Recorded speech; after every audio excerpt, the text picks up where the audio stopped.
Thanks so much for joining us for episode 20 of the Long Comics Book Club, a bi-weekly podcast about long comics, also known as manga and graphic novels. My name is Shane, and I'm the older brother. I'm joined by Spence, the younger brother. Spence, do you consider yourself something of a history buff? Maybe buff light, if you will. I do have a history degree, so one would assume that I, in fact, am a bit of a history buff. Yeah, I'd say, where would you say is your areas of expertise? Manga, anime, European 19th century civil wars? Yeah, for the record, this isn't about the 19th century. This is from the 16th century, but yeah. Exactly. That's exactly the kind of knowledge a history buff would drop. I knew that. I was just testing you. Okay, yep, great. There you go. So when we're going into this... For the record, my degree is specialized in antiquity. Okay. What is antiquity? I actually don't know if I knew that. What's antiquity? Antiquity is like the early Hellenistic and Roman period. I love that you keep on saying things as if you assume it provides any more understanding. Greece before it was called Greece, okay. Like Greece, yeah. Greece before it was cool. Yes. Well, okay. Greece when it was at its coolest. Pre-Greece. Yeah. Okay. There you go. Learning something new right off the bat. Because of course, important information to know. Good to know that we have an authority on history in the room for us talking about the long comic that we have read over the past 2 weeks, which is Issak. Which is a manga for those who may not be familiar. This is a manga called Issak, a story by Shinji Makari and art by Double S. And that's what we're going to be talking about today. If you're not familiar with our podcast, we take the first half of the show to talk about the long comic we read, which was again Issak. We'll give our reactions, takeaways, discussion points, book club things. And then for the second part of the show, we'll be chatting about some of the other media we've consumed recently. And to make sure you avoid spoilers, I'll include time codes in the episode description. And then, of course, we'll end the episode with Spence introducing the long comic for the next podcast, which will be coming out on November 8th. To be notified when the podcast drops, follow us on Instagram or Blue Sky at Long Comics Book Club. We also have a Discord where we want to hear your thoughts on what we've been reading, and you can find all these links and more on our link tree. One of the links on the link tree is, of course, VesperiaComics.com, because Spence is the owner and proprietor of Vesperia Comics, which is also located physically at 1935 West Broadway in Vancouver, British Columbia. Spence, how are things at the shop? Things are really good. If you're doing this right, if you're listening to this right away, we have the Vancouver Comic and Toy Show this weekend. So we're busy preparing for that right now. Yeah, if you listen to this Saturday and Sunday, the Saturday it comes out, and then the next day as well, come check us out. It's at the P&E grounds. October 25th, 26th, 2025. Yes. So if you're wondering what is right now, it is approaching October 25th, 26th. 2025, not 2026. That would be no good. Maybe still look for the Comics and Toy Show. Maybe Spence will still be there in 2026, but for 2025, yeah. Yes. If you're listening, hang up this podcast. Treat it like a phone. Hang up, head on over, visit Spence at the Comic and Toy Show. And that's at the PNE Forum. So if you're down with the PNE lingo, it's the place. It's where the Ed Seen on TV section happens during the actual fair. Wow. Lots of info. Do you know what does PNE stand for? Pop quiz. Pacific National Exhibition. Man, look at this guy dropping knowledge left and right. Of course. Yes. I guess for the people who aren't from Vancouver, the PNE is like the yearly county fair that Vancouver has, or state fair. Call it state fair. It's better than that.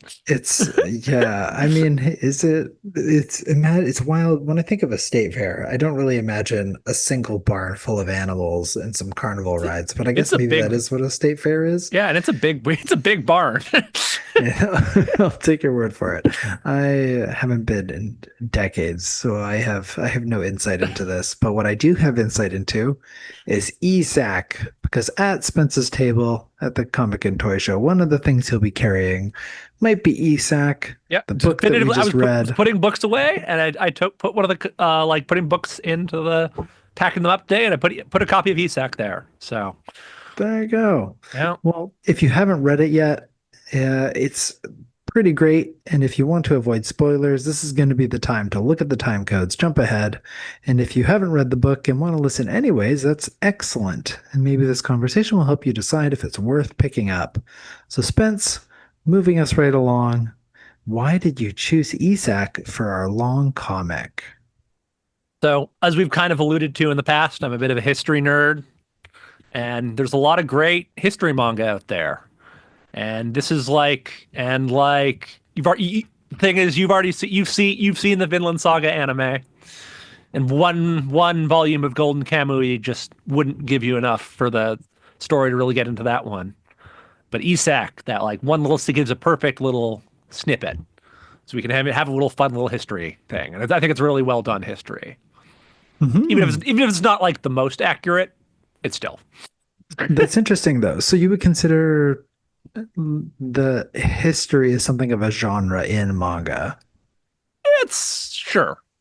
Genre is probably putting it a little. Genre is giving it like a little more than it deserves. Yeah, subgenre, a like little garnish they add to other stuff, kind of. Okay, so sometimes it's more used as the setting than it's actually meant as like a information. Yeah, That that makes sense. That tracks. I mean, is that something that you're seeing? Does that exist in Western comics in the same way? Is there historical graphic novels and based on historic events? Not in the same.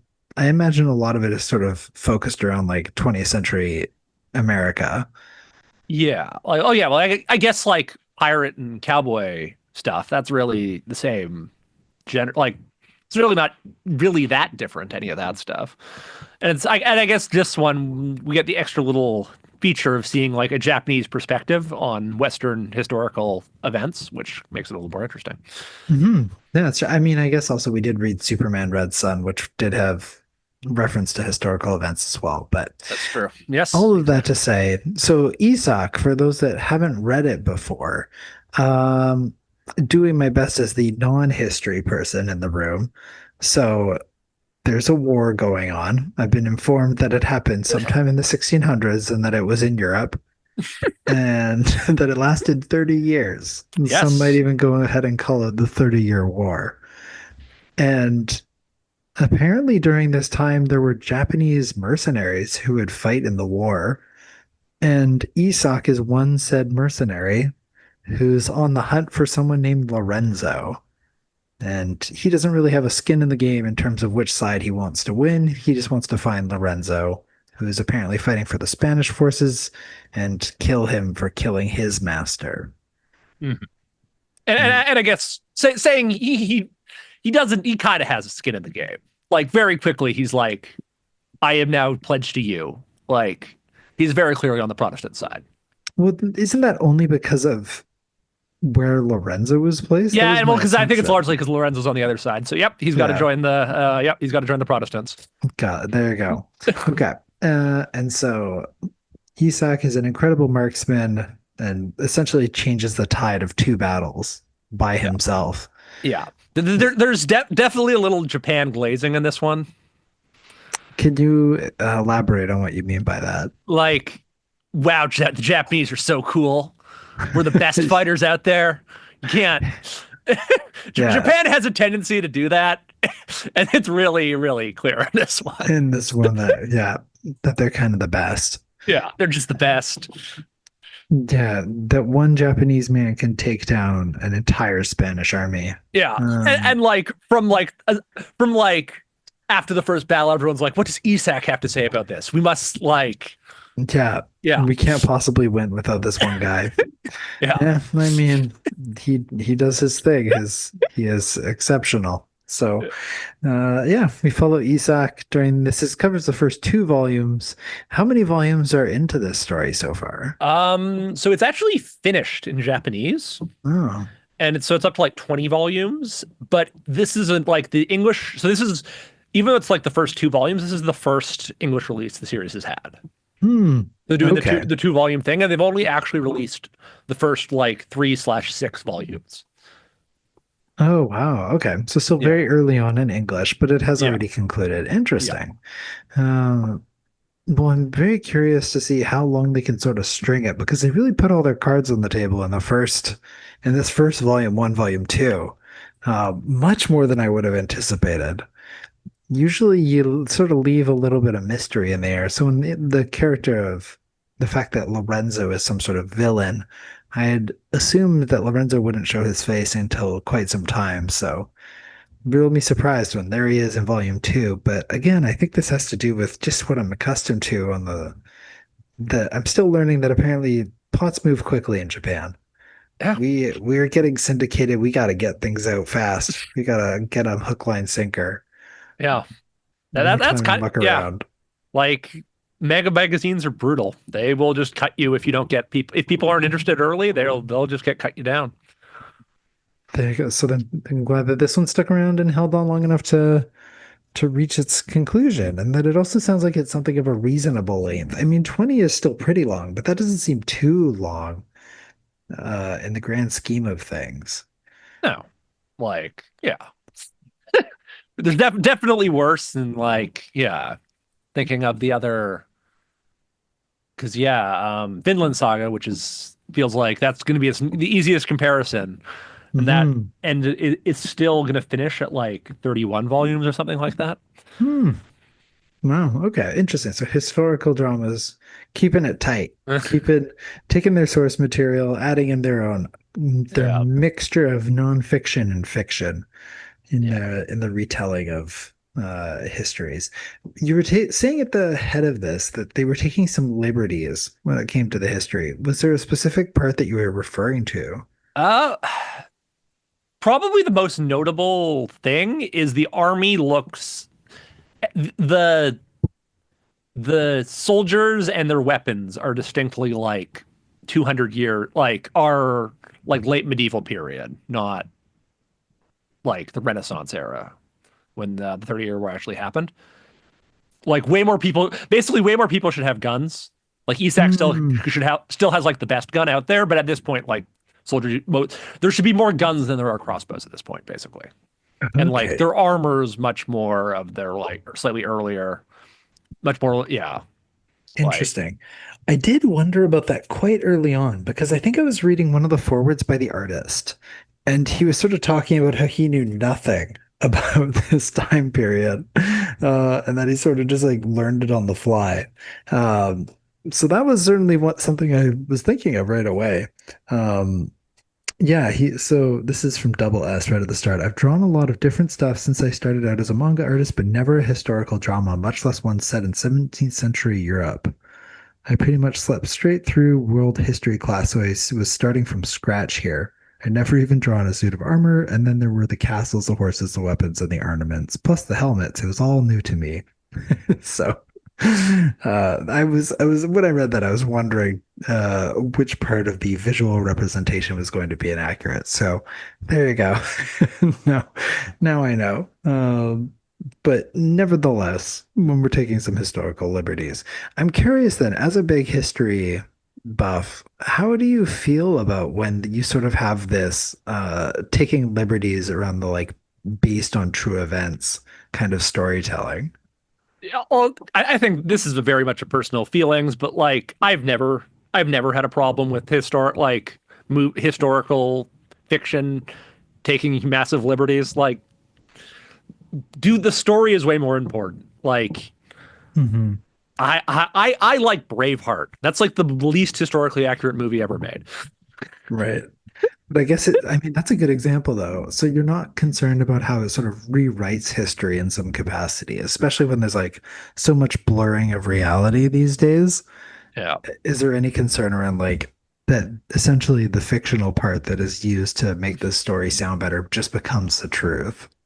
and that is a worry, but I think it gets overblown, and often the case it becomes like interesting that people hopefully like what often happens with these things is people the story is good enough to make people get interested in them so they can read further on them. Hmm. Yeah, that's what Yeah, I was wondering. So it motivates the right people, and I think that there's sort of a yeah, habit in. a lot of people have, where it's sort of they just get the headline and then they assume they know the story.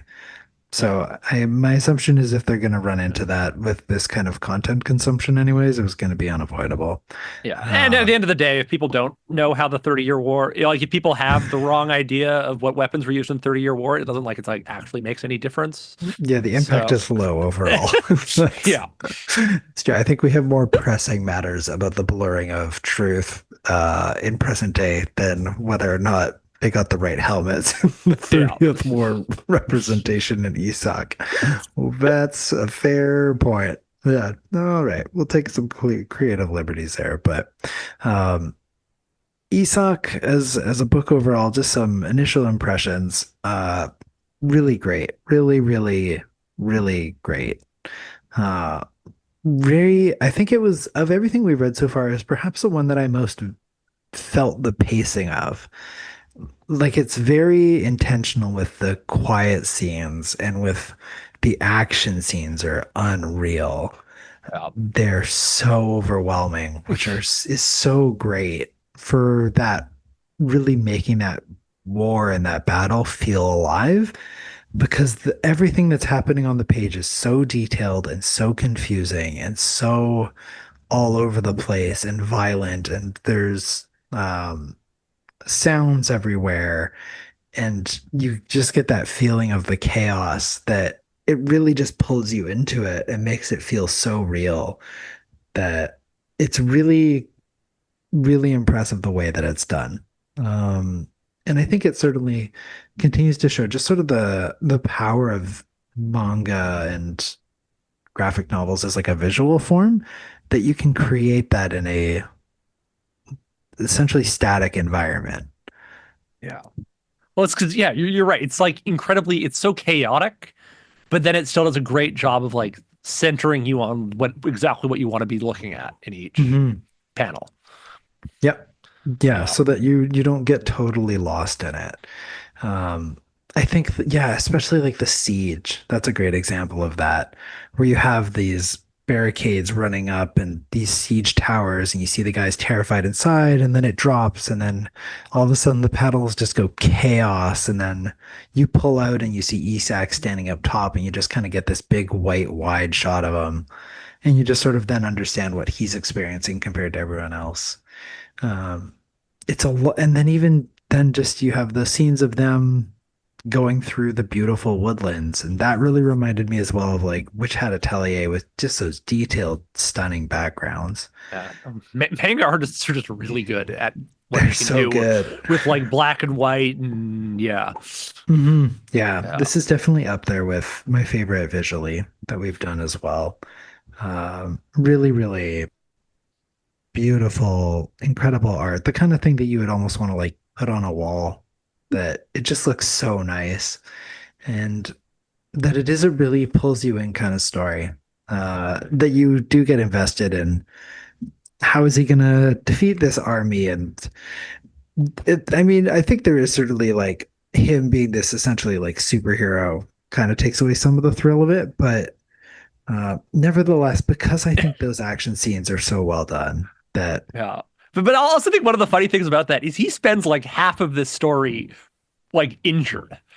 Mhm. Like he's a superhero, yes, but he also is like and this continues on. This isn't just the first volume. He legitimately spends like half the time like yeah, injured, I, needing what's her name? Zazie or Zada or Zada. Zada yeah, needs to like constantly like be reloading for him and stuff because he's always like so yeah, getting hurt. he's always Yeah, I good. mean, Yeah. well, spoiler alert for the end, but the fact that he gets shot right at the end, like, woof.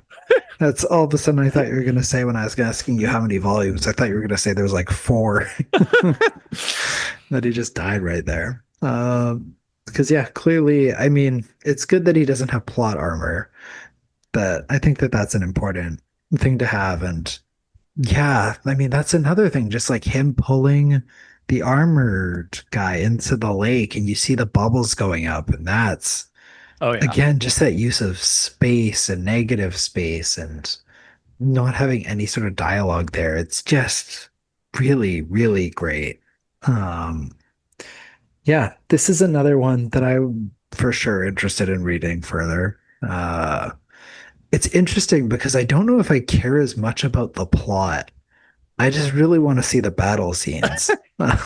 Like, which I don't normally, I'm not normally that kind of guy when it comes to like an action movie. I think it's really important in the space that you have in between, but I think it's just because I don't know if anything that we've read sort of had the battle like on that scale so far. Yeah, well, it's very like, to use an RTS lingo, it's very like macro in how it handles the battles.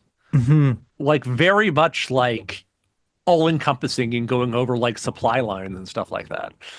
Yeah, it's like hyper detailed and yeah, really talking about intentional strategy and yeah, I think um, I just so appreciate the detail and the thoughtfulness and like how they realized that they could surprise the Spaniards by attacking them while they're sleeping on this super thin piece of land. And then you have the chaos of the horses and people falling in the water and it's just so well done. And like you said, the use of angles as well.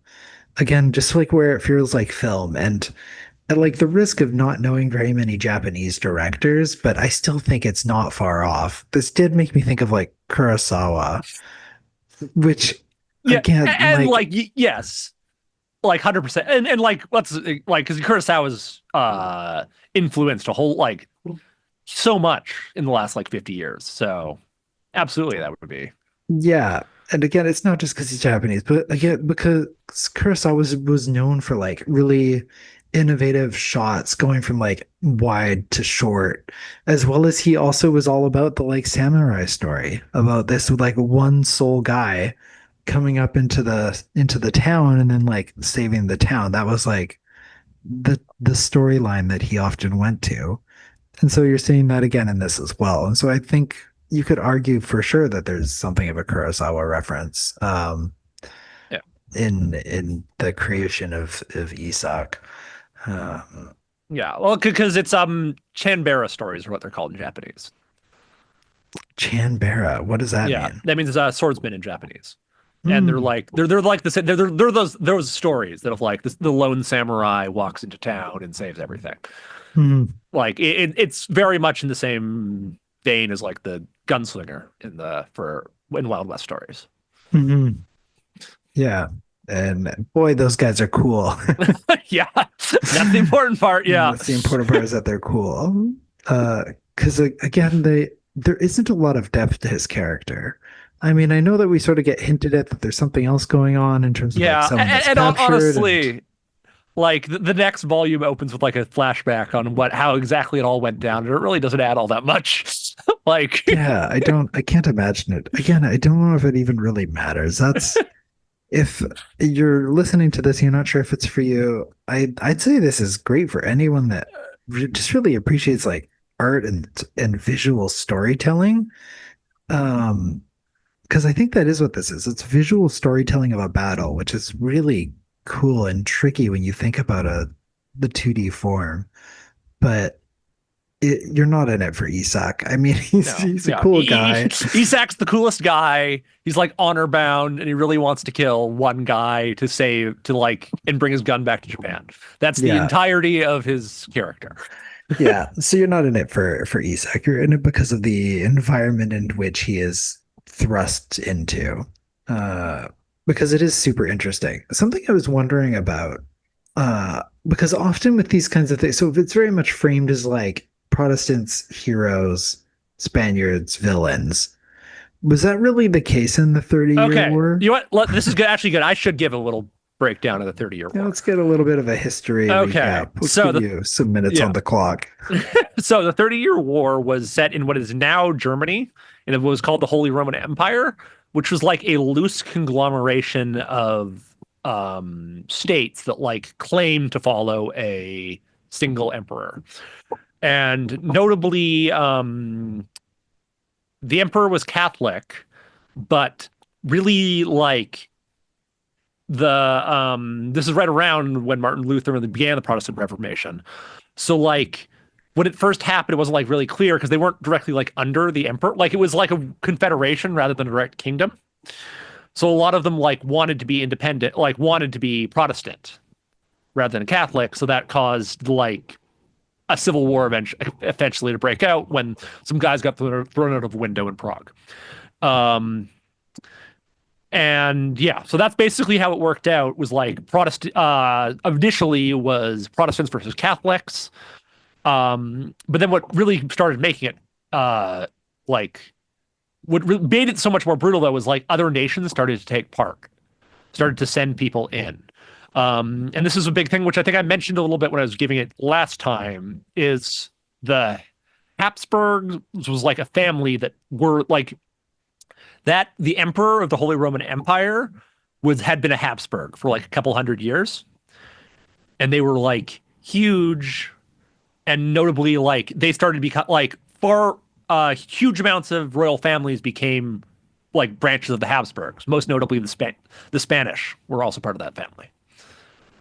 And then those brought them all in, and then that's the war got crazier, and eventually like the Protestant Catholic step like broke down. Like France joined the Protestants even though they were highly Catholic because they wanted to lower Protestant influence. Wow. Is this all stuff that you study or that you just like know offhand? Oh, this is all stuff I knew offhand before. Okay. That's that you just casually learned along the way during your history degree or I don't know. I've always enjoyed reading history and stuff. interesting. Okay, because I mean it's helpful to have for occasions like this as well. So from what you're describing then, when it comes to sort of like religious wars, there isn't really a good side, bad side. No, yeah, and like that was a big thing. Like the 30-Year War is considered like one of the most brutal wars to like. It killed something like 30% of the population of Germany. It was brutal, especially because it happened during like a mini ice age. So like crops were Jeez. really bad. So like it's what like bad time to be a president during a war. It's the 30-Year War. Yeah, gosh. Yeah, That and then is throw in like any type of like religious war tends to cause people to be a lot less merciful towards their defeated opponents because they like feel mm, they have like God backing them and all that. right. Yeah, I mean that was interesting as part of it. Sort of that talk about yeah, when you were talking about like the getting into the nitty-gritty of supply lines, but also like the pillaging and like the practice and spoils of war and sort of like honor and victory. That was an interesting component of this book as well, were the discussions around that as well. But that sort of ties into what I was wondering about and why I think that it's always sort of interesting when there is this kind of historical retelling, is because you're whichever side you're taking, you're essentially showing them as the ones that you want to win. So Mm, the angle we are taking here is that we want the Protestants to win. When to what degree should that have been the case? Depends on which side you were fighting on. Um, absolutely. it's not that one of them had like a moral or ethical high ground to stand on, or No. But definitely in terms of like making a good story, the Protestants are the better like good guys because you can't make the like Habsburgs good guys. okay, but Yeah. why? They're just so they're like because they're like they're effectively the closest like an evil empire ever happened in actually well literally evil empires happen in Europe all the time but like there's like a certain level of like we are the greatest they're that kind of villain they're like the well, like you know the guy what's his name the prince that we meet Hmm, like that guy's like a prototypical Habsburg like you can't make that guy the good guy right. Okay. God, so the arrogance and yeah the want to cheer for the underdog yeah being exactly the main motivator behind our story, rather than that. So that the Habsburgs' evil was more their arrogance and their action. Is that what you're talking about, or was oh well, yeah well their actions was everyone was evil. So like their arrogance makes it like they weren't particularly like brutal or anything like that, but like everyone was pretty brutal back in this time hmm, period. yeah? I Yeah. mean, that's certainly Also, what we see yeah, from the battles. People are brutal. yeah, and also like you know that old stereotype about like inbred royals and all that. I don't know if I do, but it's Yeah, not entirely alien. Yeah, well, because Why? the Habsburgs were like the kings. Like Habsburgs were so hardcore about who they like would allow you to marry because they wanted to keep their blood like only like the highest. Like you like the level of prestige you had to be to marry into the Habsburgs was so high that eventually like they could only marry each other. Gross. So, well, because it was like this, because then because like all the kingdoms had some amount of Habsburg in them already. So then that's where the whole issues with inbreeding and Mm, stuff happened. yikers. Well, yeah, they're not great to cheer for. No, It's hard to cheer it's for also the, crazy thing on how long they lasted because he wasn't the last Habsburg, but Archduke Franz Ferdinand, the guy who died to World War II. I know that one. World War One. One. Oh, right. Yeah, he was a Habsburg.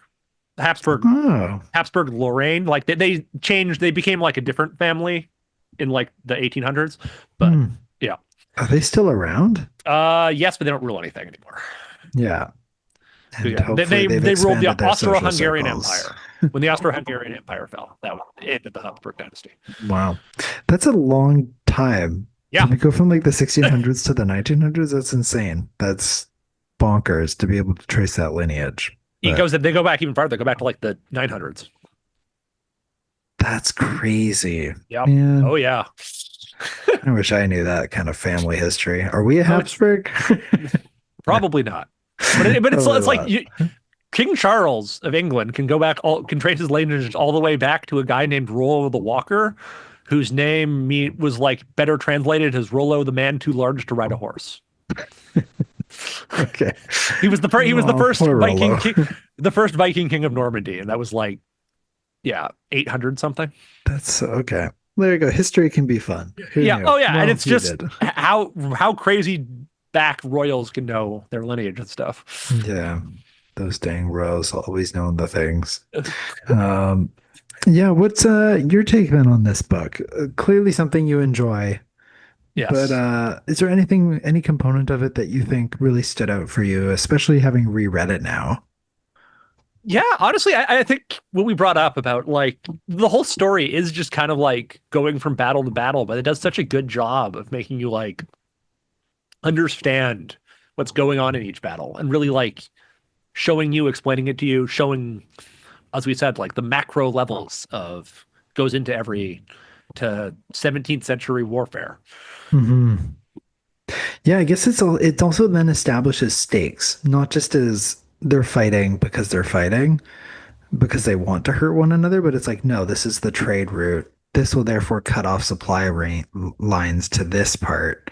And so you understand the logic and the reason behind the battle, as well as when the battle ends, it's not just because we defeated the guy, therefore they can't do anything. It's like, no, they were here because of him, therefore they withdraw. Yeah, and then they did some great jobs with like different things. Like the first one, you got to kill the generals enough to make everyone run away, but the second one, you just got to make the general run away instead, and then everyone else will run away with him. It's all mind games all the way down. Yeah, I think super interesting. Uh, and like you were saying, makes sense. The 30-year war. It seems like is a. Why do you think choosing that as the setting for this story? That is a good question. Like it feels underutilized in like works in general. Hmm. So you can kind of, but like I don't know how much that would have figured into what they wanted. Well, I But guess that Shinji Makari did mention that the motivation for this was when they were somewhere and saw that there were Japanese representations in the art retelling of the 30-year war, and that's yeah, when. well, in his thing, he doesn't mention specifically the 30-year war. Just Oh, like yeah, he doesn't. he just mentions like Japanese during after the Sengoku period, like Japanese mercenaries just like went everywhere. Hmm. So it's like he doesn't specifically find anyone for the 30-year war. So it's like it's one of those cases of like there isn't really any historical basis for a Japanese guy to be taking part, but it's not that far out of there at all. Like Two Japanese guys. yes. Yeah, Yeah, but but not too far like out there. Interesting. yeah, Japanese guys just fought in battles all over the place after Mhm. yeah. Yeah, I wonder if Shinji just kind of like Googled big European war and the Oh time yeah, period, and then was like, oh, okay, I guess this one. yeah. That's a good point because like Sengoku period, that's like the big samurai era for Japan. Mhm. And then yeah, was like what war is happening? Well, right around when the Sudoku period ends. Oh, okay. Oh, I guess this 30-year one. All war. right. Okay, Here we we'll do go. that Let's one. learn a bit about it. Oh, there's lots of stuff going on. 30 years, lots of material to work with. There you go. Well, very, very cool, very fun. Yeah, and uh, just interesting retelling. So, what do you think is that what's the goal that they're trying to get across with this story retelling? Because it's not historical. It's not just sort of like document and inform about what the 30-year war was. Certainly, I think I mean, they do have an appendices at the back that like gives some more background on some of the specific events, but what do is it just sort of wanting to do a cool samurai story? Is it wanting to show this blending between Asian and Western cultures? What do you think Shinji wanted to do? It's always hard to speculate on this kind of thing, but like maybe a combination of the both. Because like it's easy to forget that like as like Western people, the whole weeb thing, a lot of people have like a bunch of Western people have a real fascination with Japan. I own a manga store, glass houses, can't really claim too much here. Yeah. Um, but like the opposite also happens in Japan. Like a lot of Japanese guys absolutely adore like European wars and Western, all that stuff. And they'll find that stuff equally fascinating because it's just different from what they're used to. Hmm. So like throwing a samurai into all of that, like, yeah, all those cool stories. Like I don't know. I've read a surprising amount, or I guess played and watched of like samurais and actual cowboy stuff. So like people just like Japanese guys like throwing samurais in different historical periods, I think. Hmm. Yeah. Well, samurais are pretty cool, so I don't blame them. Like, I think that Samurais are really cool. Let's be real here. yeah, I mean, like, you kind of grow up thinking that ninjas are cool, and they are. What's crazy is that when you grow older, you realize, yeah, they actually like legitimately were cool. It wasn't like sort of trying to like overhype what they actually were. It was like, no, it was like an actual organization and actual practice. And there's a bunch of really interesting complexities to the fact that ninjas were an actual thing. Oh yeah. I've Yeah. often heard it's like when you're a kid, you think ninjas are the coolest, and then as you learn more, you think, no, wait, samurais were the actual like cool fighters in Japan. But then as you read more, you're like, no, wait, actually, the ninjas, they were the coolest ones. Should just go flip back and forth. Yeah, and you're like, oh yeah, no, pirates were kind of lame and messed up. Pirate. I mean, I don't know that much about. I don't have the full background of pirates that I'm sure that you do, but Yeah, I also I realized took there a was a bunch of university different course specifically on the golden age of piracy. Wow. Okay, so pirates versus ninjas. Oh, ninjas Age, all the way. age as old as time. Uh, I mean, I do appreciate that on the back of this, they do refer to Shogun as well, the HBO series. Oh, Um, did you watch Shogun? oh yeah, Okay, absolutely. just had to make sure. It Yeah, was Vinland Saga meets Shogun. And I was like, yeah, well, I don't know if you had to say it meets it. Those are both kind of like very similar storytelling. Say but in yeah, between Vinland Saga and Shogun. I don't know if they need to meet, but uh, yeah, I mean Shogun's another great one. Wow, and that's again talking about like the blending of Western and Asian culture. yeah, Um, very directly in Shogun. yeah, very very directly again as well, except the inverse of this one. That's kind of interesting. It's sort of the inverse Yeah, of Isak, where you have the Westerner arriving during Japanese warfare and then being able to be a lynch point yeah. and change the tides of war. They're basically set at the same time too. Like 100%. They're like, yeah, That's super interesting. yeah. Like I think Shogun would be like 50 years after this. Wow. Okay, makes me want to rewatch Shogun. Or I guess I will need to do that anyway because there's going to be a season two. It'd be But really weird. I think are they going to follow the second book, which is set like 200 years in the future? I didn't even know. Oh yeah, I forgot this was based. It was based on a book. Yeah, Uh, yeah, I guess because we'll. also the characters in Shogun are all 100% fictional. Like they're based on real historical characters, but they aren't actually real people. Mhm. So I guess you have a little more leeway with that. Yeah. little I bit guess it's easier to work with. Isak's actually like the same way. Like all the named characters are like fictional. Yeah, Fictional. there was I was hoping someone had to do with all these fancy princes and Yeah, not but just like there's like I had to double check this. I looked. I think this is right. That like the blonde guy that Isak's constantly his like buddy. Mhm. The like his brother's a real person, Hmm, but he's not. interesting. He's a fictional character. Right. Huh, there you go. But all in all, and I would say, yeah, check this out. If you're really interested in compelling art, storytelling through visuals, and some very light touching of the 30-year war without it being accurate, but maybe some insight into actual like accurate warfare, it sounds like there's some reality to that. Oh yeah. um yeah, check out Isak. If you're just in it for the interesting character drama, don't check it out. This is not the one for you. But yeah, this is one that, like I mentioned before, I'll probably looking into the next volume as well. I'm interested in where the story's going to go, and Excellent. really found this one super engaging. Also, going to take the opportunity to just say watch Shogun if you haven't. Shogun, that's just one of those Oh yeah. It's kind great. of, It's also like when we're talking tight, it's like what is it like 10 episodes? yeah, if Yeah. that.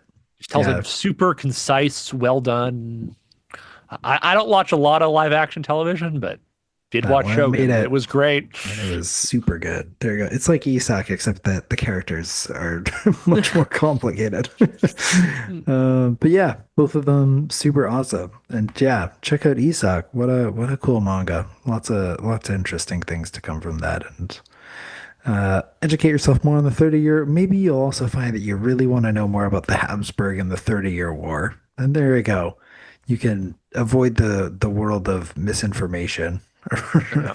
around Ah, the well, 30-year war and it, educate that's yourself.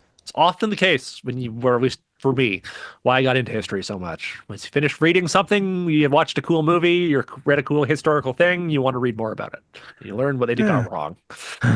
There you go. So you can be the one that says, actually, and you can just drop fun facts left and right. Exactly. You can be the Spence of your own book club.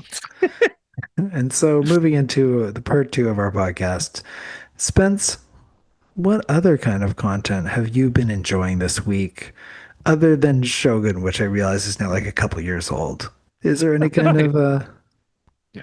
Well, it came out like a year ago, but or is it not actually, was it? actually Oh God, when did Shogun come out? 2024? It was a year ago. Okay, there you go. So Yes. other than What have I been Shogun, up to? what have you been enjoying? Honestly, I've been busy working at the getting the store ready for all that stuff, but the Hmm. number one thing is I've gotten super into Mario Kart Online. Oh, you're big into Mario, like the Switch 2 one. The Switch 2, I am have like 7,400 points in the online because it was like the first time I now understand why battle royales are so popular. Oh, okay. There's some things to understand here. So first, I don't know how the point system works. That's a very high point total for or I don't know. It feels like a very high point Do you total. get like 1 point per win? How does it work? It's like a you like get points for winning, you lose points for not doing well. Like it's like a fluctuating. It's like you're just your ranking. Gotcha. Yeah. Okay. And the battle royale thing. So like one of the better in my humble opinion, the better online mode is there's like this mode now where you do like an entire cup as one race, and Okay. they like cut off the four people who do the worst at each. Whoa. So then it's like how far can you get? And it's so much fun. It's like I understand why battle royales are so great because it's like every step of the way getting okay, just need to make it to the Mhm. next one, the next one, the next one. And it's Yeah. Mario Kart. So it's like all about how can you use like your lightning bolts and your stuff and like getting ahead. It's better to be ahead, but also like once you're in the front, you got to be careful of blue shells and all that stuff. Mhm. Wow. How big are the races? How many people? 24. 24? Yeah. Cool. Yeah. And it's, six sections and then cut off four people from each in each section. Wow. Okay. That's pretty fun. That Yeah. okay. I can understand how that could be a big draw. Yeah, the dangers of battle royale and wanting to make it to the next stage. Oh yeah. Uh, Yeah, because like yeah, I played some Apex with my friends years ago, and it was like kind of fun, but I never really got battle royales, and now I get yeah, battle never in royales. the same way. Yeah, I think the closer one I would compare it to is like Fall Guys. Because Okay, when you yeah, think about like Apex and Fortnite, that has like the closing barrier, but you don't really have to, as long as you like hide within the barrier, you can actually get pretty far, but you're doomed because you don't have weapons and stuff. Whereas Fall Guys does that same thing where they take like the top whatever yeah, amount and then everyone after yes, that gets cut.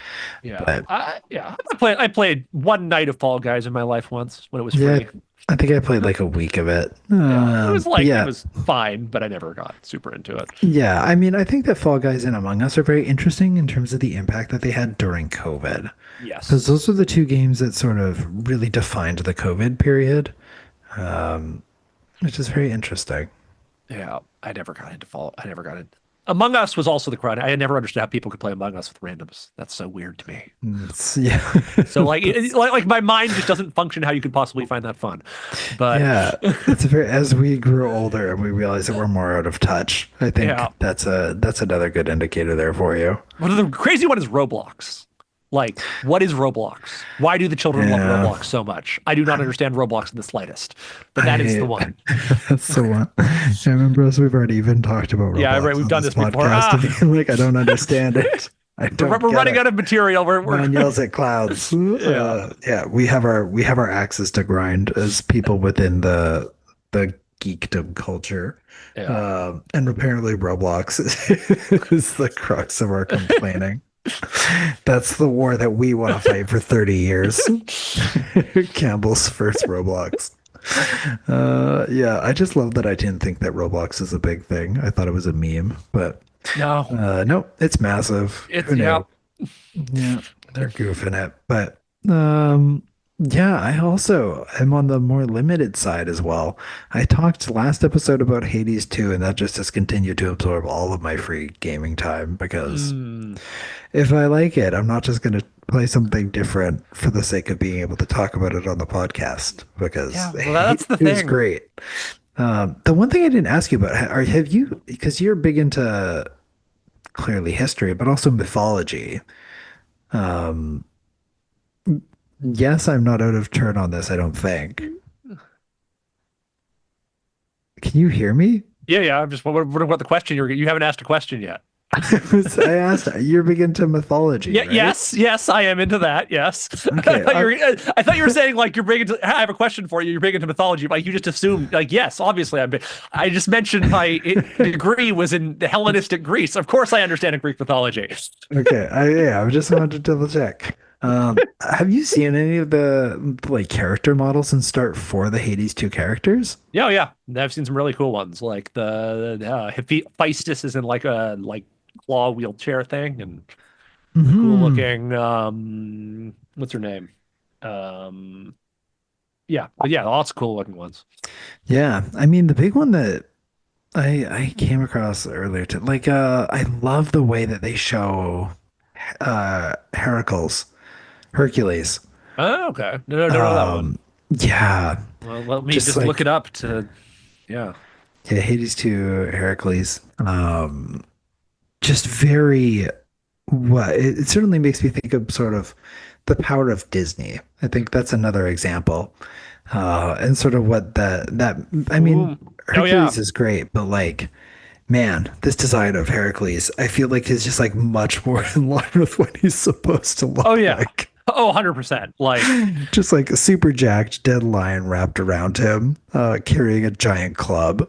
yeah. Um, Well, because that's, I know I've just earlier mentioned I don't worry too much about historical accuracy and stuff, but I remember as a child thinking the Hercules movie was like, not, that wasn't just, that didn't feel right for a guy who read a bunch of Greek myths and stuff. Because yeah, Disney movie is way off for the Heracles Hercules myth. yeah, and I remember just hearing about I mean, not just hearing about, but I also know that they do Hades dirty in that movie. Yes. Yes, they do. The- Because Hades is very well. That's like a problem with Greek mythology in stuff in general, where like Hades gets treated as like the bad guy when he is very explicitly not. yeah. Well, I think that's what's great about this. I think that's what's great about the game is that it does its due diligence and like pays its honors to the proper retelling of mythology. Like the game is titled Hades. Like Yeah. it's obviously going to treat the god of death with the proper due cause, but Yeah. yeah, Well, he's still like the villain, or at least at the first one. well, he ca I don't want to get into spoilers of the Hades game, but it's more complicated than that. Okay. Yeah. Well, this is what Um, me and my dislike of roguelikes means I've never played these games. I know I would probably enjoy them, but my mind just does not like roguelike. Like, you just refuse to. Not even like the. I remember I once mentioned to my friends I wasn't able to get into Balatro, and they were just all blown away because they were like, I spent like 100 hours of my life just playing Balatro nonstop. I was all I could think about, and it's like I just wasn't able to get into it. Hmm, no. Yeah. Fair if it's not free. I have heard things about Balatro, but yeah, I also don't know if it's for me. But yeah, I guess because I thought with your interest in mythology that it might have that draw, but you have enough other stuff going on that I That don't. is true. It, But it, yeah, but the designs are super sick. they're Just looking through super them good. right now, like yeah. Yeah. And then the story is great.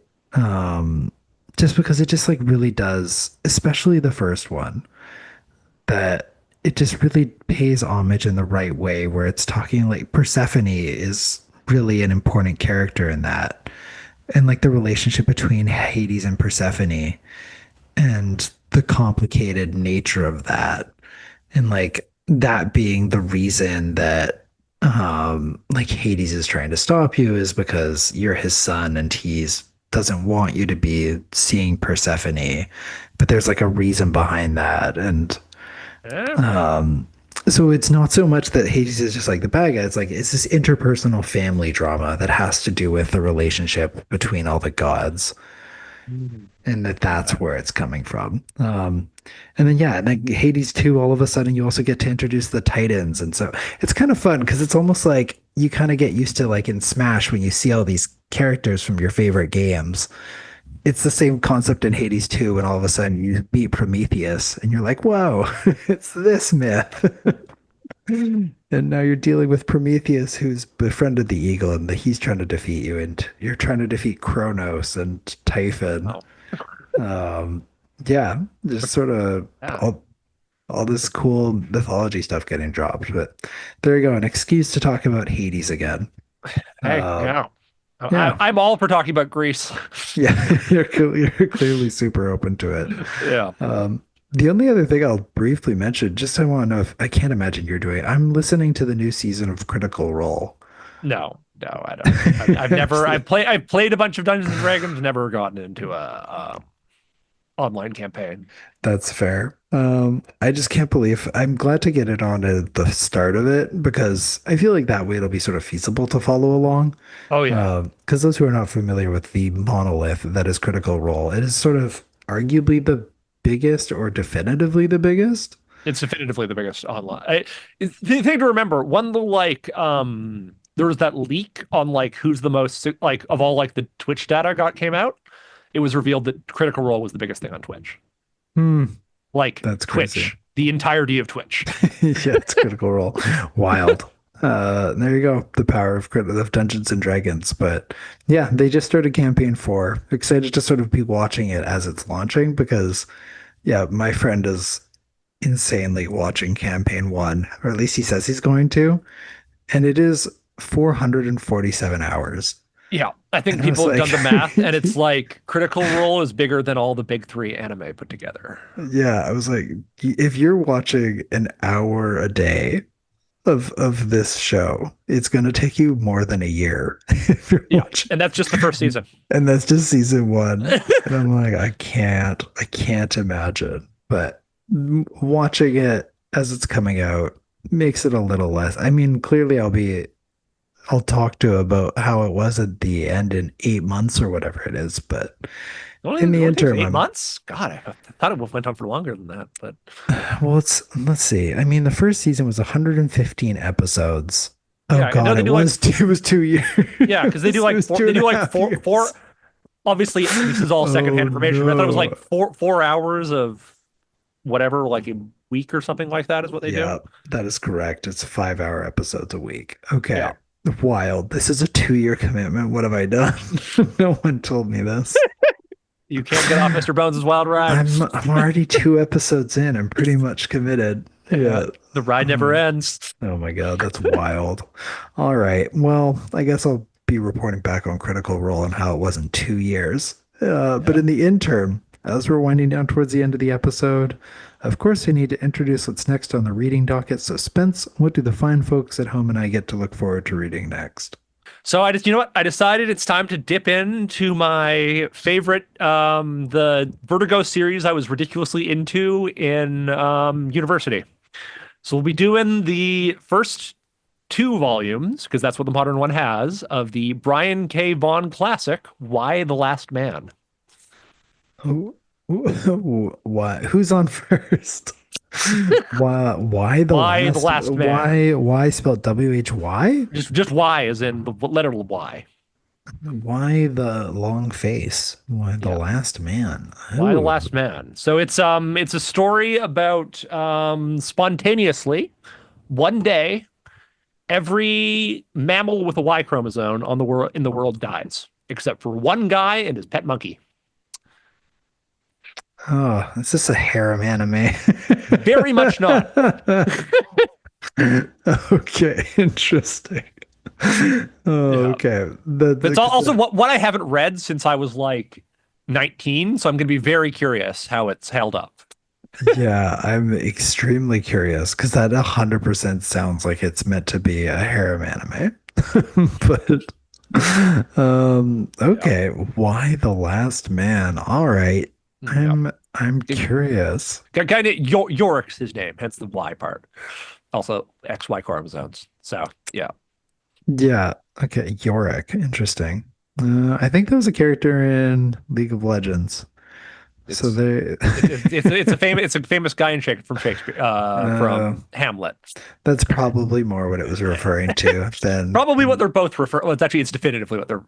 It's literally what Yorick's named. Like in the comic, he's like specifically, yeah, my dad named me after the character from Hamlet. yeah, wow, interesting. Okay, that makes more sense. All right. Why the Last Man volumes 1 and 2? Yeah. So the modern it seems to happen a lot with this stuff, where like they combined modern releases have like Hmm, the first.